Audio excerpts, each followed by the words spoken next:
Something unusual is happening at Browns OTAs, something that has left fans, reporters, and even the coaching staff perplexed. It's not a contract dispute, or rising star, or a headline-grabbing trade. No, it's something much more subtle, and yet it could have the biggest impact on the team's future. At first glance, it seems like business as usual in Berea.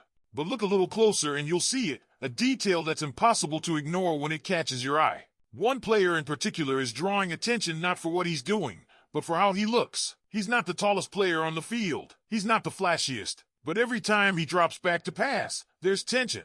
A pause, as if everyone is waiting to see if this experiment will work or if it was doomed to failure from the start. Something about this story feels different, as if we're on the cusp of a defining moment. And depending on how the next few weeks play out, this could be remembered as the start of something special or the first chance for a risky decision. Be sure to hit that like button and stay tuned for more updates. The name keeps coming up, Dillon Gabriel. Not because he's shining on the field yet, but because he's become the most polarizing figure at Cleveland's OTAs for reasons you might not expect. Let's jump right into it, no warm-up needed, because what's happening with Gabriel might define the Browns' future QB landscape in ways that fans, and maybe even coaches, didn't quite anticipate. It started with whispers, then became a talking point, now it's front-page discussion, Dillon Gabriel's height. We're not talking NFL combine measurements and textbook scouting reports here, we're talking about the eye test. When Gabriel stepped onto the field at Browns OTAs, it wasn't his arm strength or command that turned heads first. It was the fact that, compared to the towering offensive linemen in front of him, he looked small. Not rookie getting acclimated small. Visibly undersized.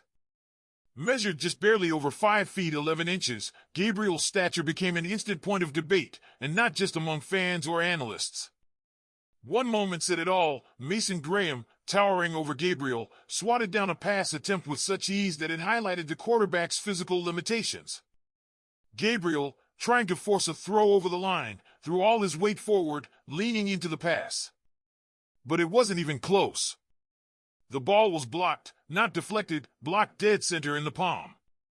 It wasn't just a failed play. It was a glaring reminder of what the Browns signed up for.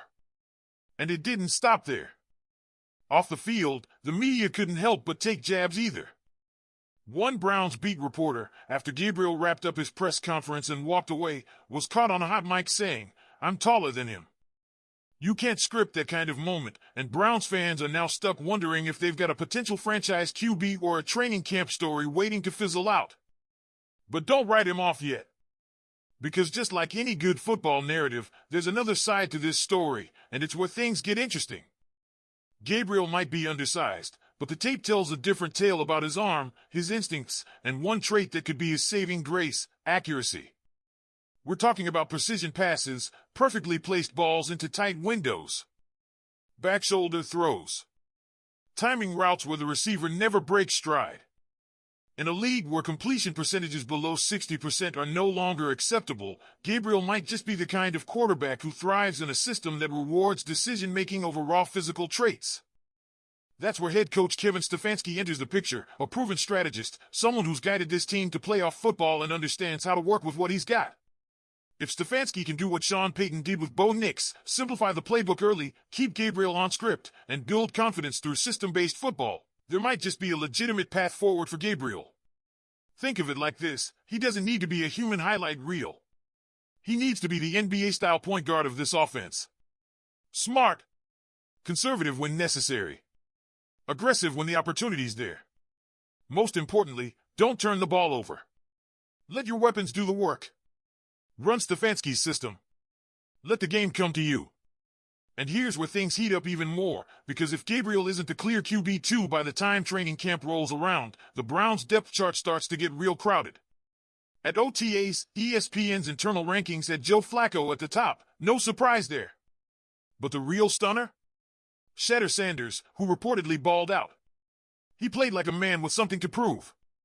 Gabriel ranked third, not bad, but certainly not great, and then there's Kenny Pickett, who, by all accounts, was dead last and didn't look like he belonged anywhere near the starting discussion. Still, Gabriel's numbers weren't far off from Flacco's, and that matters. Because while Flacco might get the nod for week one, he's the veteran, knows the playbook, carries experience. There's only so long Stefanski and the staff can ignore what's happening in real time. Flacco himself addressed his role, candidly saying, "I'm not a mentor.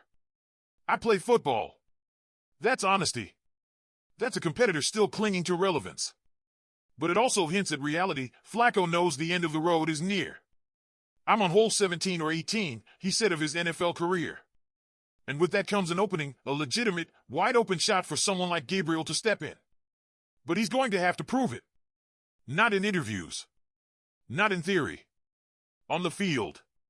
With quick reads, tight throws, and zero turnovers. There's no margin for error when you're under 6 feet tall and trying to take over a locker room. So Browns fans, what do you think? Does Dillon Gabriel have what it takes to rise above the doubts, literally and figuratively, and become the quarterback Cleveland didn't know it needed? Or is his height an insurmountable hurdle in today's NFL? Drop your thoughts in the comments. Let's take a closer look at Gabriel's play style. He's not going to break the pocket and scramble for 20 yards like Lamar Jackson. He's not going to dazzle with flashy, off-platform throws like Patrick Mahomes. But what he can do, and has already started showing, is execute a well-scripted offense with precision. When given time, when allowed to throw in rhythm, his ball placement is nearly elite. He doesn't miss open receivers. He doesn't float passes into danger. And in today's NFL, where schemes are often built to create mismatches and open looks, that's a highly desirable trait. But again, it all hinges on context.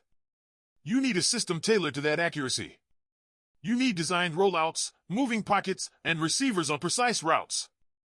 Gabriel's success will depend less on what he can do and more on how this coaching staff sets him up. Think Drew Brees, another quarterback often underestimated for his size, but never for his ability to surgically dissect a defense. No one is calling Gabriel the next Brees, but the model is there. The blueprint exists. And let's talk intangibles. While height is measurable, leadership, poise, and mental quickness aren't always so obvious. By all accounts, Gabriel's a student of the game. He processes quickly, takes coaching well, and doesn't force throws. That's invaluable for a young quarterback trying to climb the depth chart.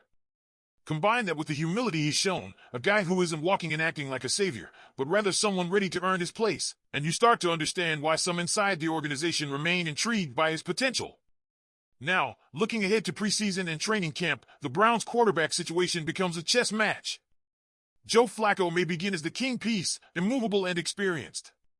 But if Cleveland starts slow, if the offense sputters, there will be calls, loud ones, for a new look, for fresh energy. And Gabriel, armed with accuracy and perhaps an underdog's chip on his shoulder, will be waiting. So Browns fans, it's time to weigh in. You've seen the footage, heard the debates, and watched the practice clips. Do you believe in Dillon Gabriel? Is he just another training camp story, or is there real potential there to develop into a franchise quarterback with the right support? Comment below and let us know. Are you in or out on Gabriel as Cleveland's QB of the future? And if you want to stay locked into every snap, every throw, every behind-the-scenes update from Berea, be sure to hit that like button, subscribe to the channel, and turn on those notifications. Go Browns!